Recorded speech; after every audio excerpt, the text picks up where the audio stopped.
Head back, let the crown float up, soften the knees, see forward from the hips, lengthening the spine, spread the hands and feet. Relax face and jaw, tip of the tongue up and lift the mouth. The upper back open and close in the chest. Tailbone drop onto the body, tip of the tailbone very gently lifted. Lengthening and loosening of the low back.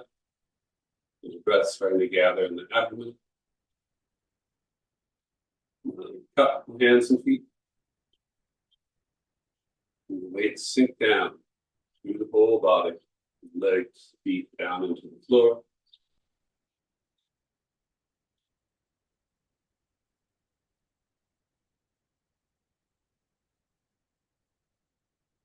Start rocking the weight forward and back, 70%. Spreading and pressing the feet and back, feet grasp the floor.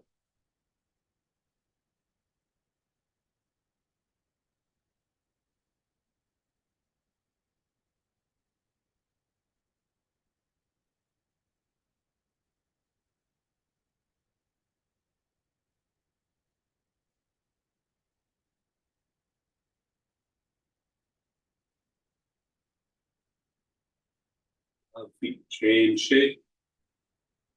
Subtle movement up through the hips and into that abdomen or back.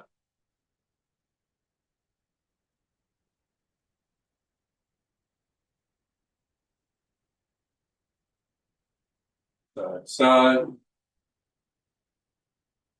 Relax and loosen. Push the hip and leg that are becoming lighter. Moving away. Release what weight is left there down. Anchor the foot to the floor.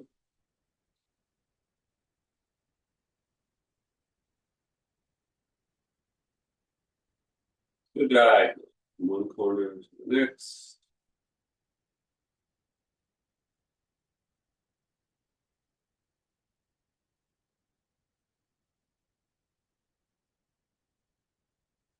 Do the other pair of corners.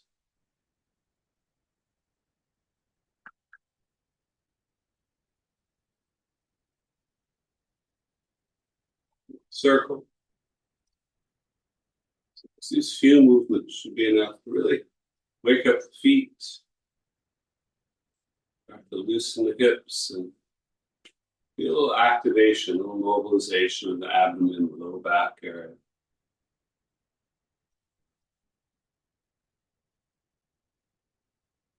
Pause in the middle and then reverse circle.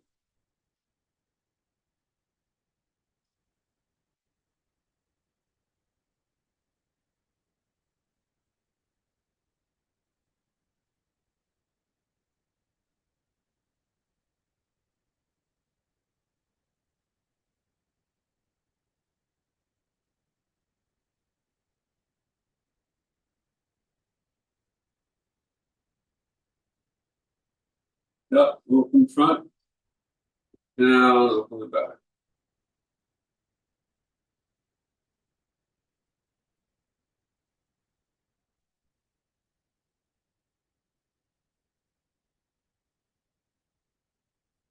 Hips and feet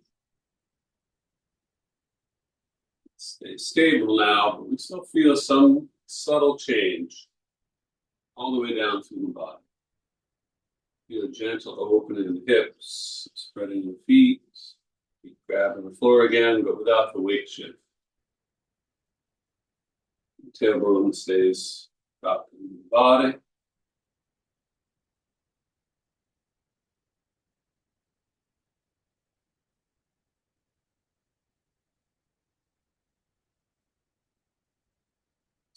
The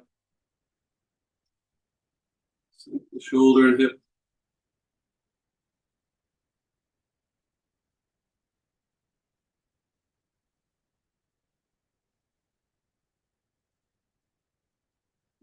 Releasing the weight down.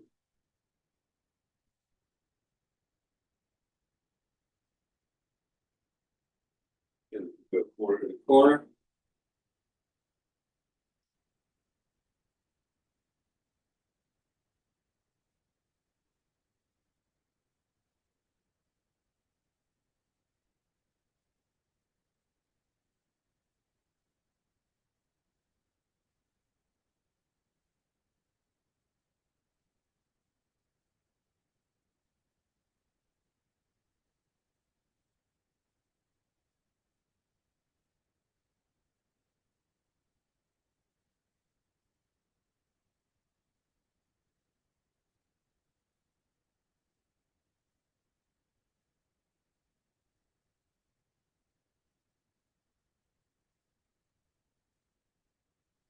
Circle.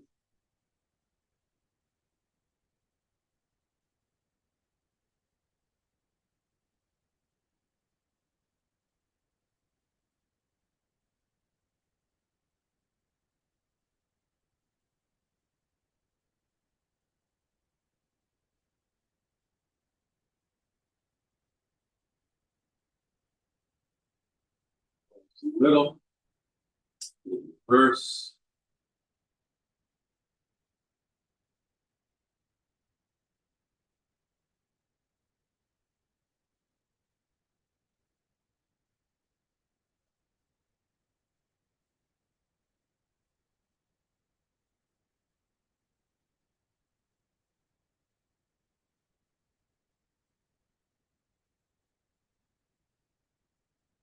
Turn the head.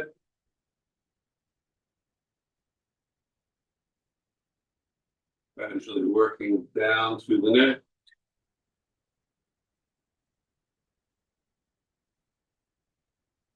To the upper chest and back. Rotation of the arms can help us feel what's a tricky area. Uppermost part of the chest and back. Working down through the mid chest, between the shoulder blades.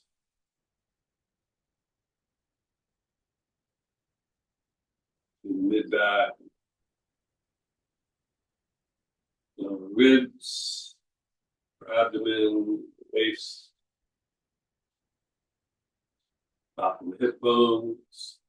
Hip joints just below the hip bones. Down through the legs, ankles.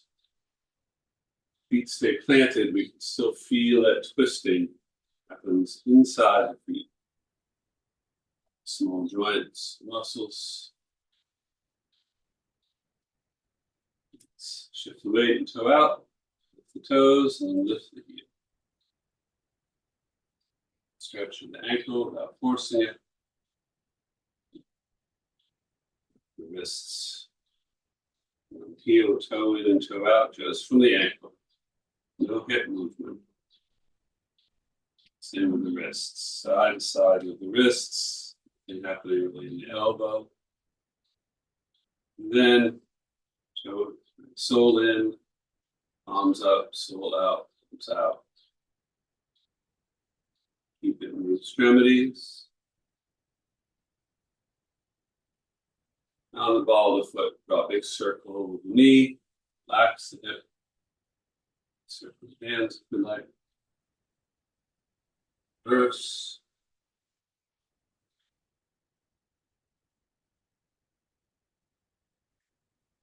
And sides.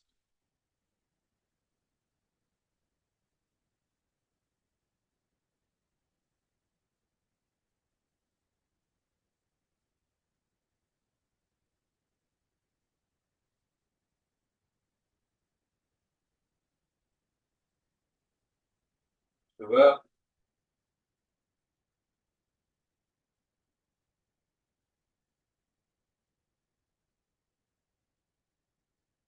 And sole up.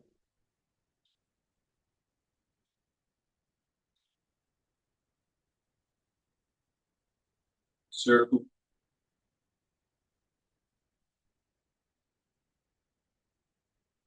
Reverse.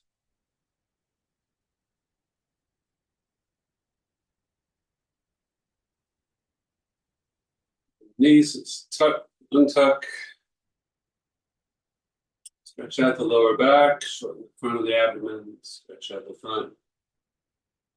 Back with a deep curve in the low back.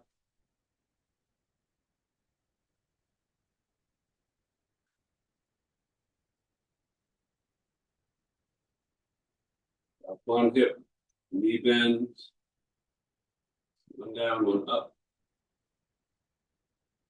Stretching out the sides of the waist one at a time.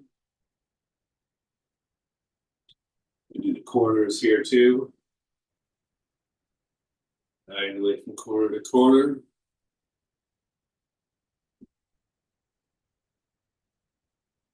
We'll do the corners, so we get a little bit of that tuck, untuck again, as well as the side to side movement.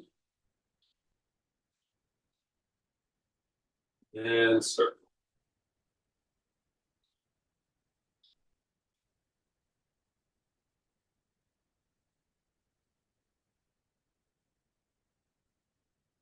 Reverse.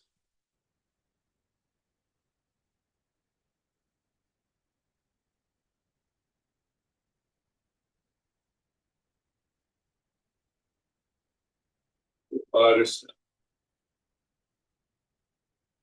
Sway the hips forward and back. Keep the tailbone stays a little tucked under the whole time. Lower back is gently pressing into the palms. Still a little feeling of stretching out the front of the abdomen and then lengthening the low back. Big sway. Head stays about in the middle. Maybe I start to feel some deeper activation of the abdomen. That gentle pressure, emphasis shifts from front to back to front. Side to side.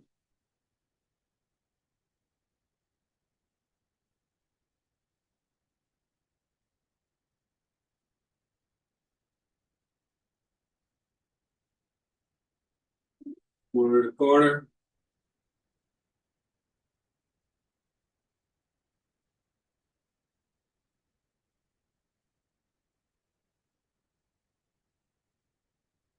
Diagonal.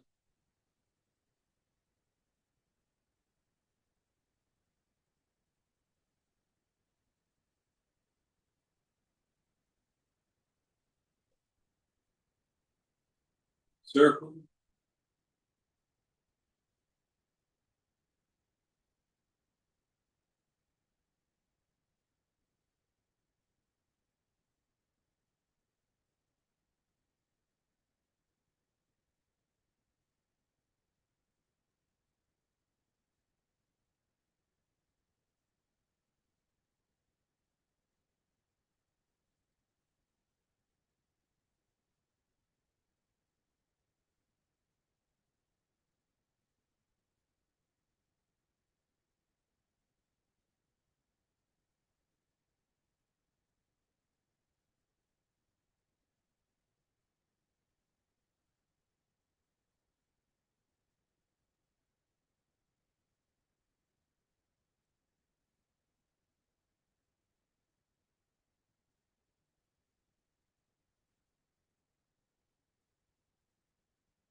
Big weight shift.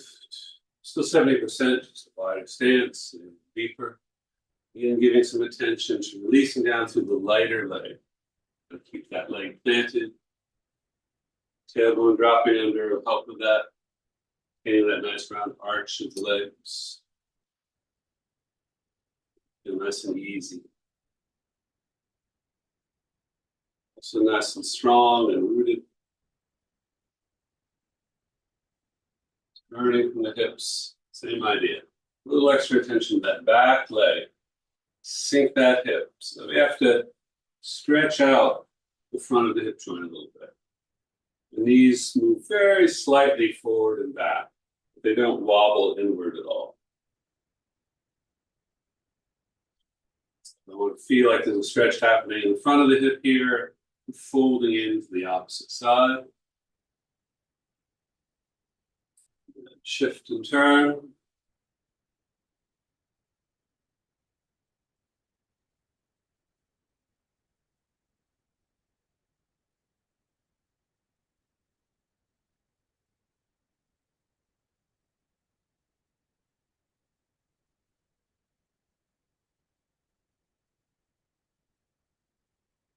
Reverse.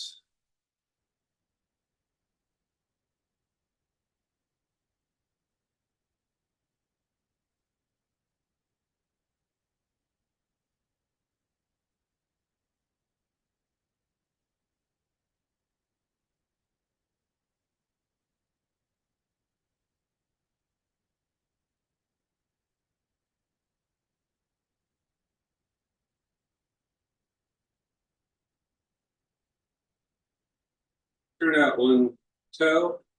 Shift and turn. Square the hips up with that front leg. Back into the front. Same time, really have to release through that back leg. Let the hip open quite a bit. Keep the heel down, little toe. Keep the tailbone under. So this should feel a little challenging, even in a moderate step like this.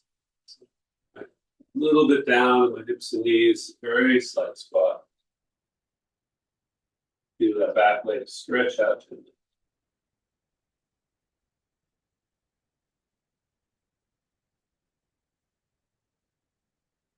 back, toe out to the other side.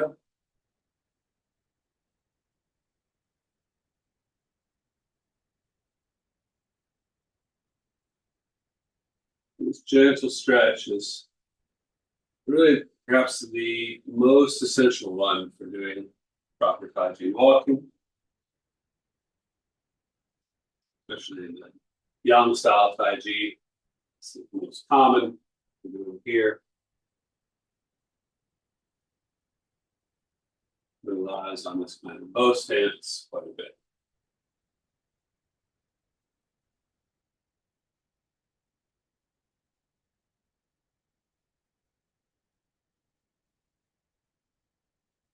So a little for the shoulders, shrug forward and back.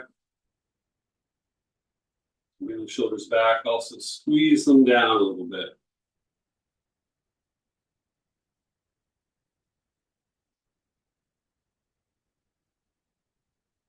Pull one shoulder gently down, let the other one rise. Two sides of a scale, a balance scale.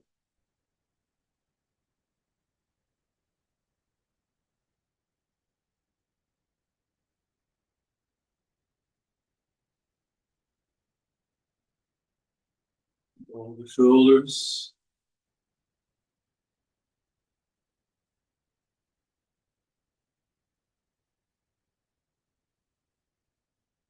Reverse.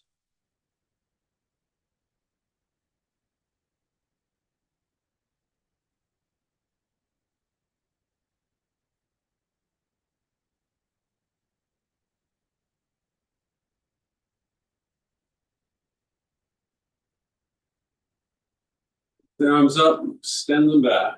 Keep the shoulders sinking down as the arms come up. Shoulder blades, particularly, sink down into the back. Counterbalance to the arms, almost giving them their sense of lift. Lifting the arms starts with downward sinking of the shoulders and even the hips. Release all the way down through the feet. Hands come up. Cross and open. Same idea. Sink the weight. That power to lift.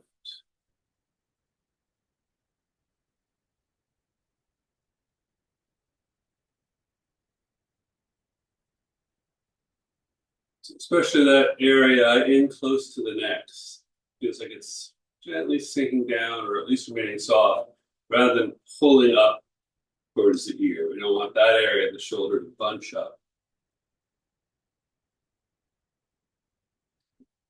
Nice big circle, one arm.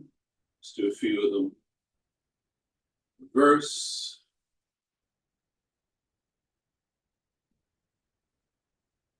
Sides. Yeah, the shoulders sinking down as the arm comes up.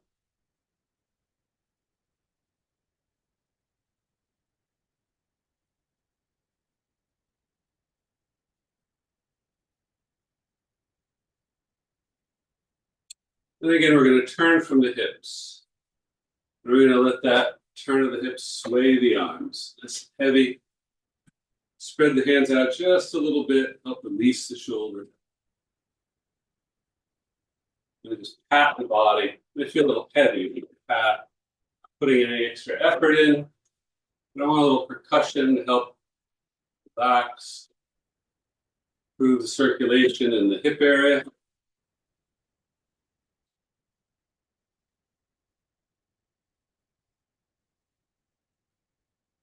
And then toeing in. And I don't have to lift my toes to do that, right? I just let them slide, but I'm pivoting on my heel.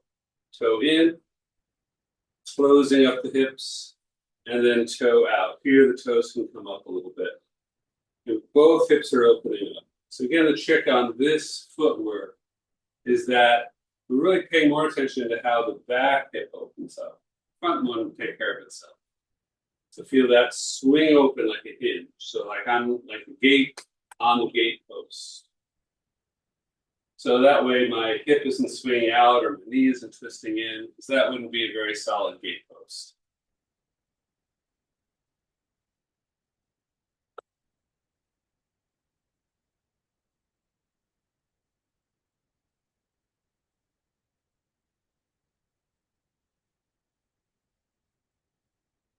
And smooth higher. So we want this to be very loose, but at the same time, very steady and stable, right? With no sort of swaying around hips. You can let chin in, head up feeling.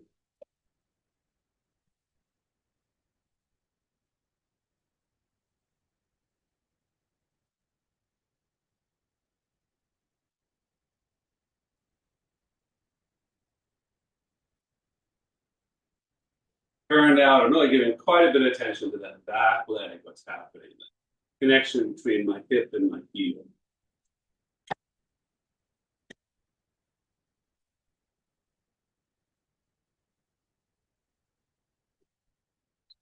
Okay.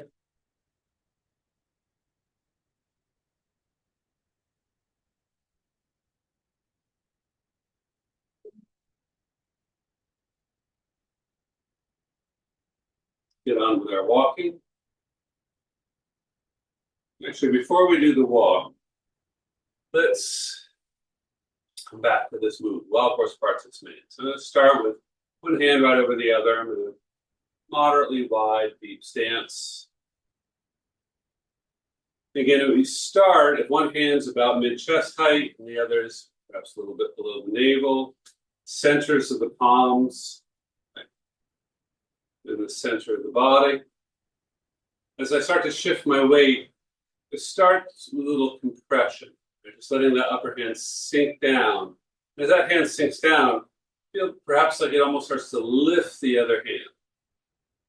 I'm going to toe out a little bit to that side first. Shift, feel that sinking down. The upper hand just continues down. Look and lifts up. So it's covering about half my face. Fingertips about eyebrow height. Little fingers covering the nose, palm turning up towards the ceiling, but not flat, not all the way. Keeping the shoulders sinking, the elbows soft. The back hand similarly is facing down, but not stiffly flat. It has a round shape. We'll toe in and come back to the center.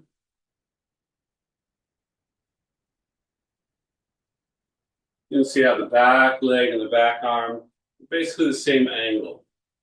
And feeling it releasing the weight from through the shoulder, down through the hand, to the hip, down through the foot.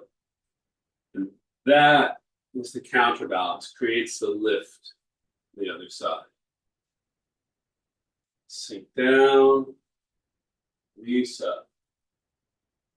Go in, toe out, sink down, release up.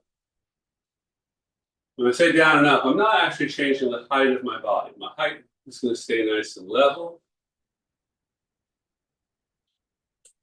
Though the level of my eyes does change. I'm looking a little bit down, just slightly, no more than 45 degrees. And then up and out to the distance. Imagine I can see the horizon. I'm looking out over my front knee. So my hips and shoulders are still at an angle sort of between the angle of my 2 feet. I can feel from the hips I'm turning a little bit to the front, but it's not too strong.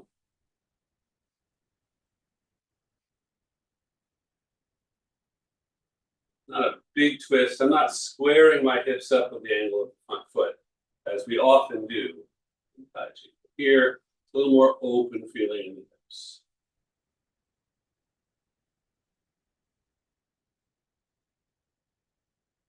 Go in, gaze coming in, helping me gather, opening around in the back a little bit, and closing the deep space of the chest, and even the space between the arms and the body, as if this space belongs to the inside of my body. This is all one space, within me and within the arms.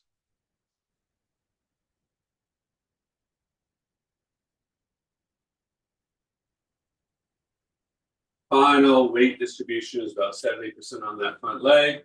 Release the weight smoothly down through the back legs with that 30% still well planted. Little toes down, heels down. Still trying to keep the tailbone dropping under. Lengthen the low back, loosen it.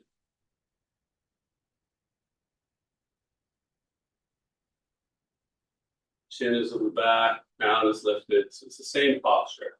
The angle of my torso from the hips is slightly forward, somewhat in line with the back leg. So I'm not perfectly vertical. You see that interpretation a lot. It's not the way I learned, and it's not entirely advantageous. I think that slight forward tilt from the hips makes it much easier to open the back. But it's not enough to give me any sense like I'm falling forward. That would be a problem.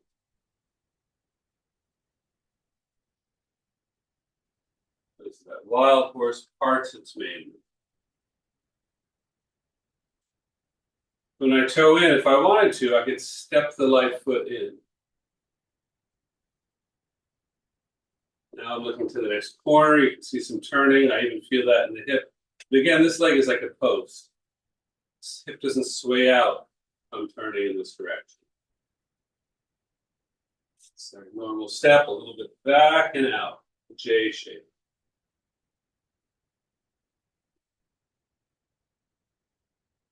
Go in, step in, and step out.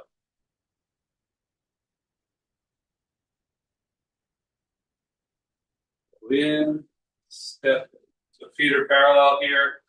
Probably see it. Yeah, my feet have plenty of room on camera. It's about a fist distance, 5 fingers worth between my 2 feet. And the lighter foot is back a couple of inches so that the ball of the foot faces the opposite arch. The heel is floating up off the floor. I'm still in that sitting down feeling. And I haven't stood up straight. And in this narrow footwork, this transition step, very easy to stand up without even noticing you're doing it. So keep the knees bent.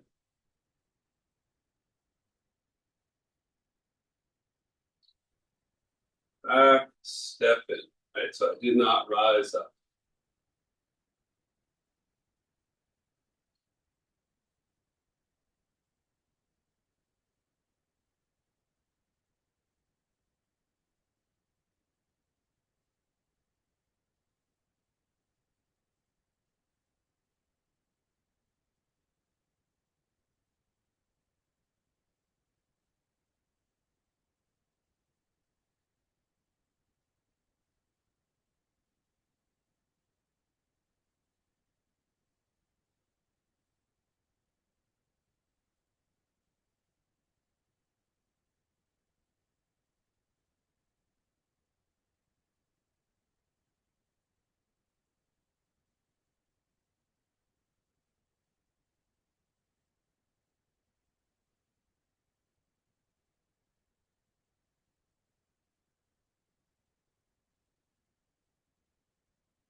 Now let's add one more piece so it's more like the full walking.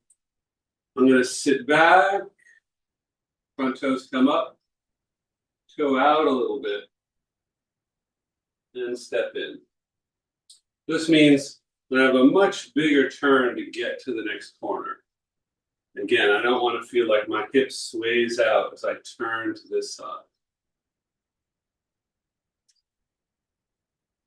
And now, because that foot turned out more, it's going to turn in a little bit as I move. So it's pivoting on the heel. Again, this is a case where the toes don't need to come up. They stay on the floor, but all the weight is on the heel. Back. Now the toes come up. So on the front foot, toes are typically going to lift, shift forward. At first, that back leg stays down, about 70-30 again. Then it peels up and step in, turning to the other side. Step out, sinking down. We're just lowering the eyes a little bit. And look up to the distance. Again, that back foot pivots on the heel. So you can always make the angles here a little narrower and really make sure you are not putting any torque on your knee at any point. That is never part of the exercise. All that opening and closing, it comes from the hips.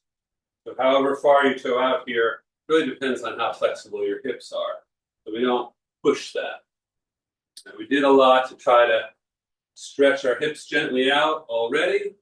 So now we are not consciously trying to stretch that stuff out. We're just finding what the comfortable limit is, right? Just right up to the edge of the challenge of letting the hips swing open here. Right? Not just doing what feels sort of easy and perfectly comfortable, at the same time not pushing into it, not forcing anything. So there's just that little space where I'm sort of rubbing up against, right, my full range of motion while remaining relaxed and unforced. If I had to err on one side, I would err on the side of not doing too much, err on the side of caution.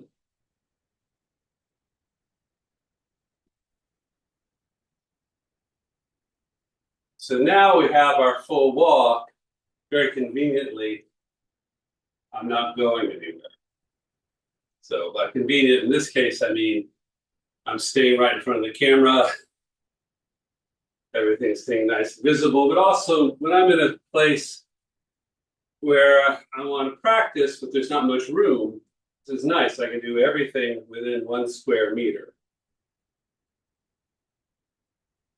Right? If you find that you're walking, creeping forward gradually, when you sit back, you can always just step the heels back into line.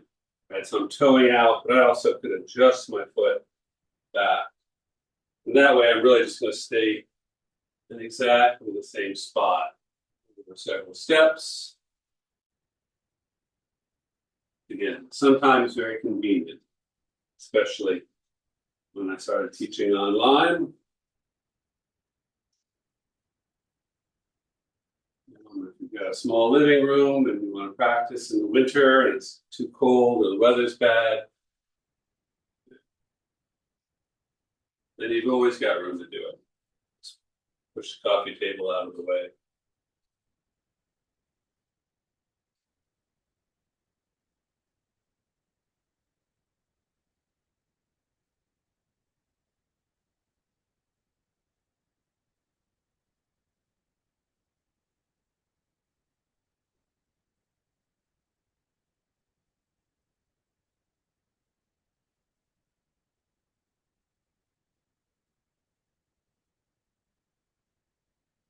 You can go a little slower than I'm going, of course.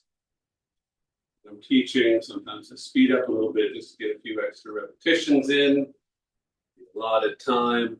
But often less is more.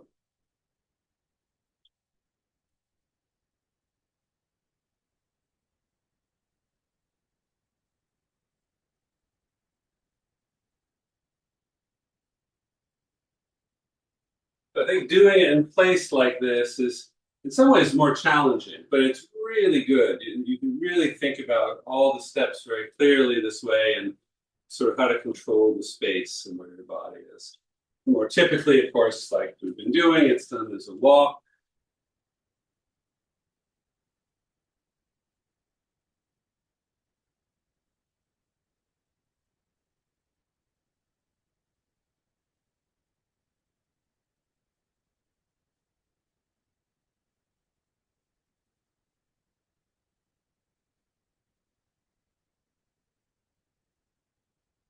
Go out, shift the weight, step in. I'm ready for the first step.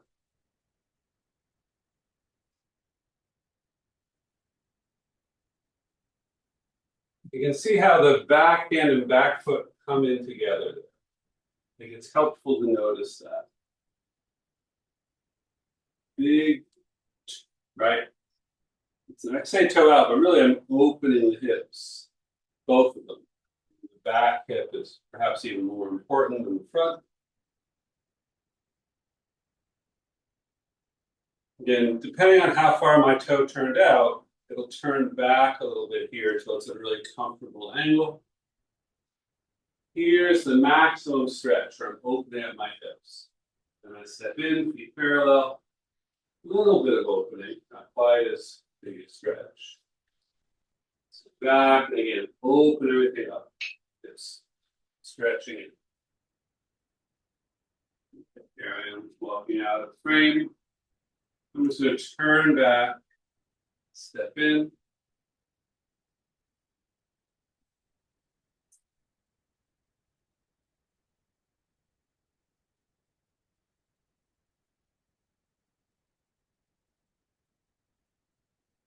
Yeah, back leg, back hand come in together.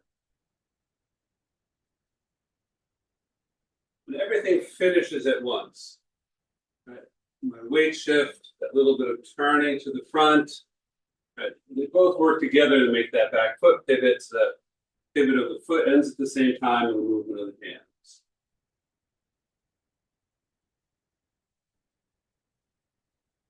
Looking a little down. Look up, out to the distance, right through the fingertips.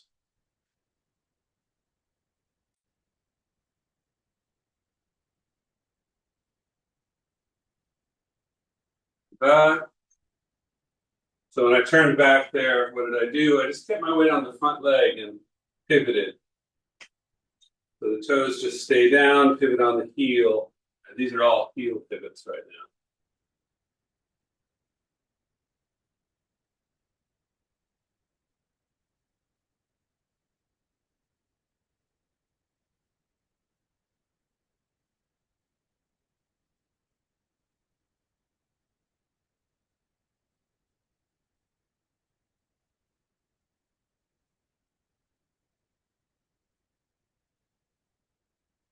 And again, pivot on the heel, toe in, step in, feet parallel. I already have turned a little bit in the direction I'm going to be stepping.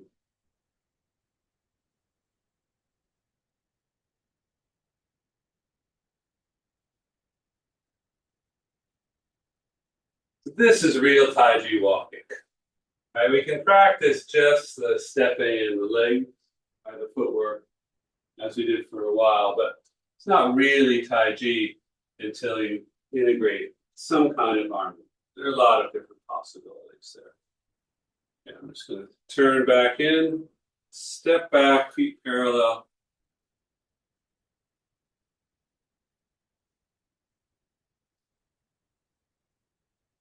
It's more.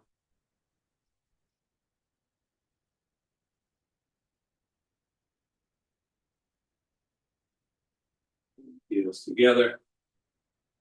Keep the posture just for a moment. I'm letting the knees straighten out mostly, not 100%. Rising back up to more normal standing posture. Keeping that Tai Chi posture. Feeling for a little bit. I wanted to even one hand over the other, just below the navel. relax, release the weight down through the breath, collecting in the abdomen.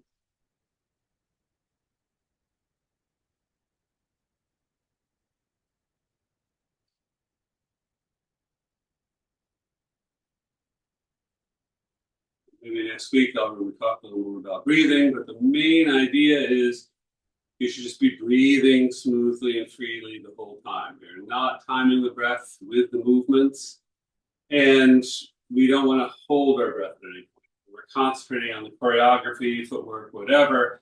Often this tendency to hold the breath, right? So we want the breath to just be even, smooth, very relaxed, and ideally relatively deep and slow without having to try to make that happen. Thank you.